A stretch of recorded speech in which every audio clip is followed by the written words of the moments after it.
Hello hello. C'est Gwen pour une nouvelle vidéo dans mon nouveau chez moi, je suis toute contente. Et aujourd'hui j'avais envie de parler donc de la joie, comme d'hab, des petits outils d'accès à la joie. Et j'avais envie qu'on se pose la question de comment est-ce que vont les 4 fondamentaux. Donc voilà, est-ce que tu as déjà entendu parler des 4 fondamentaux? Enfin, c'est comme ça que je les appelle, mais je ne sais pas s'ils sont appelés comme ça en réalité.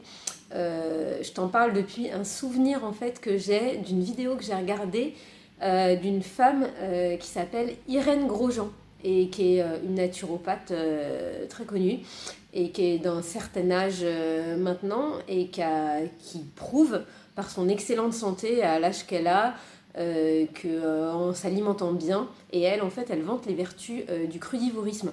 Alors bon, moi, je m'intéresse à ce qu'elle raconte. Après, je n'applique pas à la lettre ce principe de manger exclusivement cru. Mais en tout cas, c'est quelqu'un qui raconte des choses fort intéressantes sur la santé. Et vraiment, la santé, hein, pas la maladie. C'est comment préserver la santé, rester en santé.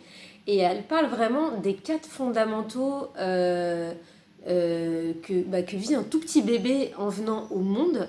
Et je te propose que nous, on s'intéresse à la joie en s'appuyant sur ces mêmes 4 fondamentaux, parce que je trouve qu'ils sont vraiment intéressants à étudier.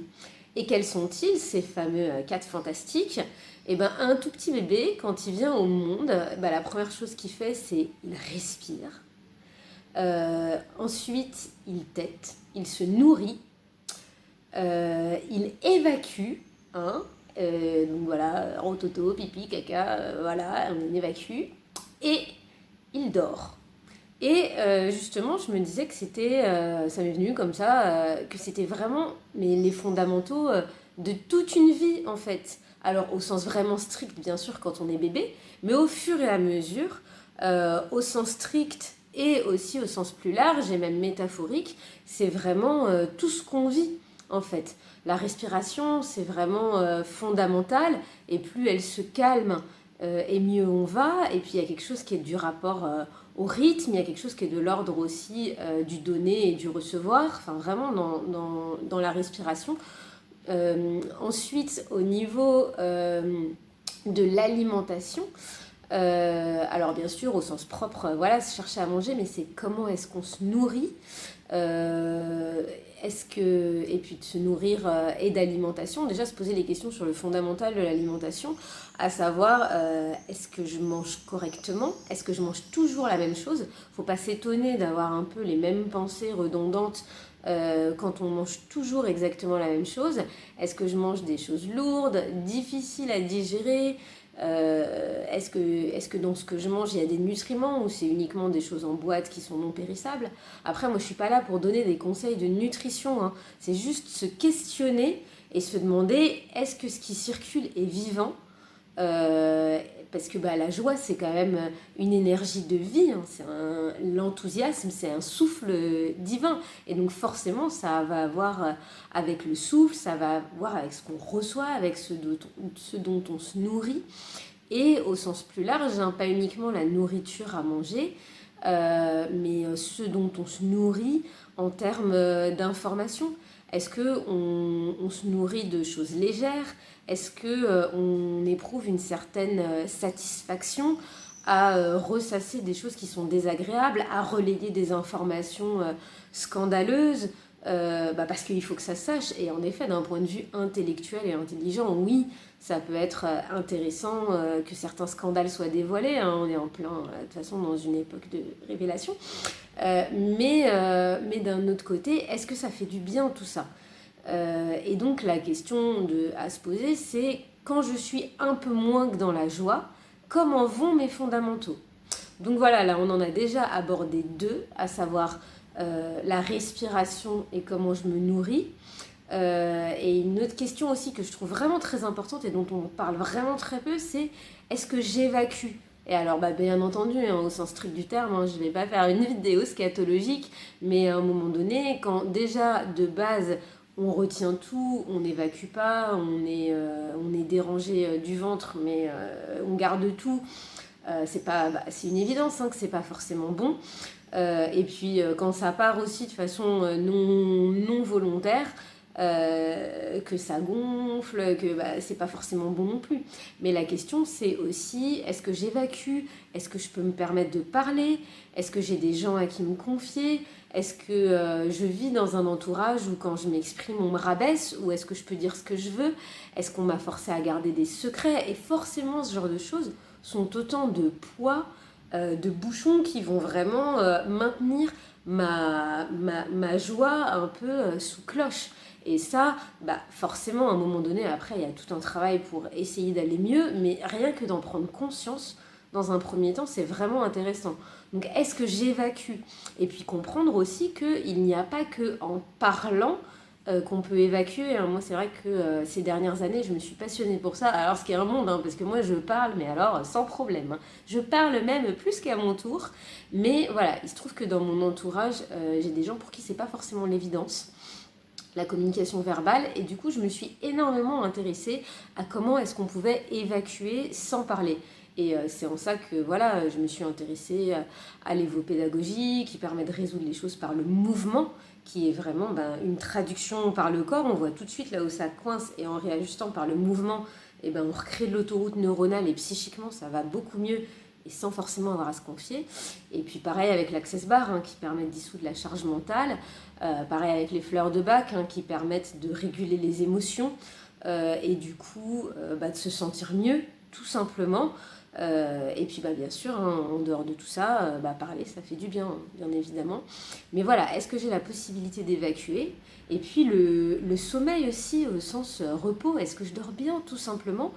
Et est-ce que j'ai des occasions de me reposer, de me mettre au calme? Est-ce qu'il y a toujours du bruit autour de moi? Donc voilà, vraiment dans le rapport à l'accès à la joie, c'est des questions qui sont importantes de se poser. Et elles sont pas importantes de se poser en disant voilà, je me retrouve avec ma patate chaude, oui alors je dors pas, quand je vais aux toilettes c'est pas tip top, et qu'est-ce que je fais?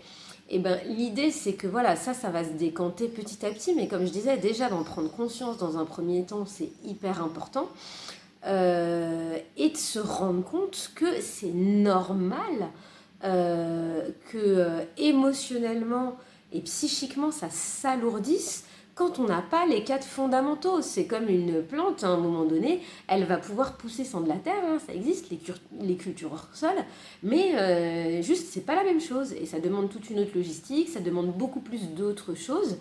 Et puis la question après qu'on est en train de se poser et qu'on est en train de découvrir, c'est est-ce que ça apporte les mêmes nutriments?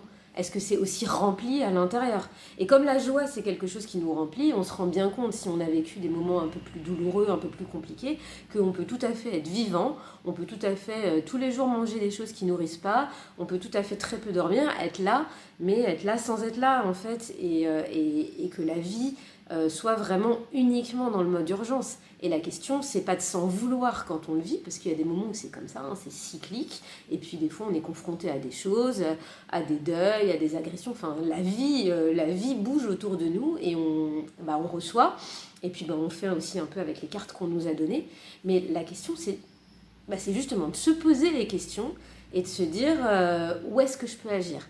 Qu'est-ce que je peux faire pour moi? À quel endroit est-ce que là, je sais que je manque de sommeil, que je vais quand même me coucher à 1h du matin? À quel endroit j'ouvre mon frigo et je vais encore manger un bout de truc sur un coin qui n'a rien à voir? Et de pouvoir à un moment donné avoir cette force, ne serait-ce qu'une fois.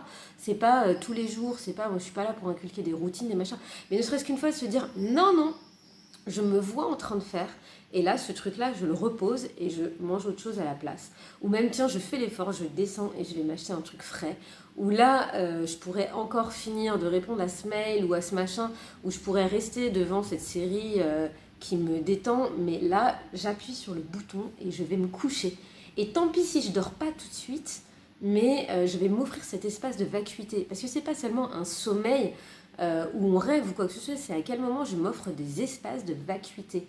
Et ça fait du bien. Et c'est quand on n'a plus ça qu'au bout d'un moment, on est obligé d'en arriver à des pratiques. à des pratiques de méditation, mais ça peut être aussi des choses qui sont vivantes dans la vie, comme je disais, quand on va se promener, marcher tranquillement, même pas loin de chez soi, faire le tour du pâté de maison, puis alors quand on a la chance d'avoir la nature pas loin, encore mieux, mais des fois quand on a de la nature à côté, on a l'impression qu'on peut la voir quand on veut, alors on l'utilise pas, ça j'ai pu observer aussi, hein, soit le vivre par moi-même, soit le voir chez certaines personnes. Donc voilà, mais donc ce que j'invite aujourd'hui, c'est surtout, encore une fois, et comme à chaque fois, ne surtout pas se culpabiliser, mais dans un premier temps se rendre compte. La vie, c'est jamais que, c'est pas de faire les choses bien et parfaitement en se référant à la page 212 de tel manuel, non. Hein. Ça, c'est jamais ça. C'est prendre conscience et se dire là, je suis pas en train de vivre mon truc en pilote automatique, je me rends compte. Je me rends compte des petits mécanismes, je fais de mon mieux chaque jour. Tiens, aujourd'hui je suis fatiguée, bah là j'ai mangé un truc pourri, ou là j'ai mal au ventre, bah peut-être que là j'ai pris comment ça s'appelle, un charbon ou un machin, ou un truc qui bloque, mais se rendre compte qu'on ne peut pas faire ça tout le temps. Vous vous rendez compte, il y a des gens, quand ils ont mal à la tête, ils étouffent avec un comprimé, quand ils ont mal au ventre, ils l'étouffent avec une pastille, quand ils ont eu un reflux gastrique, ils vont prendre un sachet de machin, mais à quel moment on met des colmates, mais à un moment donné on va plus avoir suffisamment de pastilles et de machin pour mastiquer, et enfin mettre du mastic, c'est pas mastiquer, mâcher au sens, voilà. Mais ce que je veux dire par là, c'est juste être conscient que oui, dans un premier temps, on peut faire les choses par l'extérieur ou juste on a faim, se gaver un coin parce que on est pressé, il faut qu'on retourne au boulot, mais ça ne peut pas être quelque chose de durable si on veut avoir une vie plaisante. Et voilà, et ça c'est hyper important. Et puis prendre l'espace, de se dire qu'est-ce que je veux, qu'est-ce que j'ai envie pour moi, est-ce que je m'offre cet espace de repos. Et puis des fois c'est pas possible tout de suite. Et on en revient toujours à ce que je dis dans toutes les mêmes vidéos. Dès que ce sera possible, je vais faire de mon mieux pour me ressourcer. En attendant, ne serait-ce que me distraire, ne serait-ce que rigoler un coup, ne serait-ce que prendre le temps d'être calme avec ma famille quand j'en ai une, et de pas m'agacer, prendre le temps de caresser mon chat ou mon chien, prendre le temps, n'importe quoi qui va faire que je redescends, et puis de se faire la promesse et de la tenir, qu'on va faire un peu plus attention à soi. Parce que c'est ça que je veux dire aussi, c'est que moi, pour l'avoir vécu, je suis quelqu'un qui a vécu pendant des années dans l'urgence. Et vraiment, j'ai un travail normal, hein, je bossais dans les collectivités, j'étais directrice d'un centre de loisirs, mais j'ai dirigé ce centre de loisirs comme on dirige une multinationale à une époque. Et vraiment, j'ai appris petit à petit à ralentir. Et c'est la vie qui m'a appris à ralentir. C'est la rupture, c'est le deuil, c'est des choses que j'ai traversées il y a environ 5-6 ans qui ont été compliquées, et où à un moment donné aussi la charge de travail, de plus en plus de travail, et de me dire de toute façon j'y arriverai pas dans une journée, donc il va bien falloir que j'arrête de mettre la barre toujours plus haut. Et du coup, ces prises de conscience là, au bout d'un moment, de petits lâchers, de prise soin, d'écoute intérieure, de m'octroyer, de m'offrir des fleurs, de danser juste pour moi, de regarder un truc marrant, d'oser me confier à une copine, toutes ces petites, au fur et à mesure, des choses, de m'offrir un massage, ne serait-ce que ça, au fur et à mesure, j'ai arrêté de maintenir mon bouchon sous l'eau en fait. Et la joie, elle est remontée naturellement, parce que c'est encore ça que je voudrais dire pour finir cette vidéo, c'est que, et c'est quelque chose qu'on peut vraiment se dire en se disant c'est pas de mon ressort. La joie, c'est un état d'être naturel quand on a lâché. Et les enfants l'ont naturellement, c'est quelque chose, c'est ça que je voulais dire, c'est quelque chose d'universel. Et forcément, si c'est quelque chose d'universel, comme je disais tout à l'heure, c'est pas dans un bouquin ou en écoutant un maître machin truc qu'on va la trouver. C'est un tout petit, il y a droit. Quelqu'un qui vient au monde, il y a déjà droit. C'est quelque chose d'extatique, de léger, ça va pas se trouver dans le savoir, ça va se trouver dans la perception, dans le sensationnel, dans le vivant. Et donc c'est en revenant aux plus petites choses, un sourire, un rayon de soleil, un dessin, qu'on va pouvoir le contacter. Et surtout, ne pas se culpabiliser quand on l'a plus, quand on l'a perdu un peu de vue, parce que la vie est impermanente, elle est cyclique. Et du coup, c'est aussi parce que je le vis moins que quand je le vis, je le ressens vraiment. On ne pourra pas avoir l'un sans l'autre à un moment donné. Donc, si je suis dans un moment où il y a moins que de la joie, et ben d'une, patience, sourire intérieur, j'ai le droit, et qu'est-ce que je peux faire pour moi? Et donc cette question que je te posais au début, est-ce que mes 4 fondamentaux, je les ai déjà? Est-ce que je mange correctement? Est-ce que je dors correctement? Est-ce que j'évacue? Et est-ce que je respire? Et juste cette dernière petite chose, moi la cohérence cardiaque c'est quelque chose de tout simple. Inspirer sur 5 et expirer sur 5. C'est quelque chose qui m'a énormément aidé. Voilà, je voudrais pas que cette vidéo soit beaucoup plus longue, puis au bout d'un moment je vais me perdre et je vais l'éteindre et je vais devoir recommencer. Alors je me dis que là elle est à peu près correcte et que j'ai partagé ce que j'avais envie. Donc je vais juste dire au revoir et à la prochaine en espérant que ça aura été utile. Ciao ciao!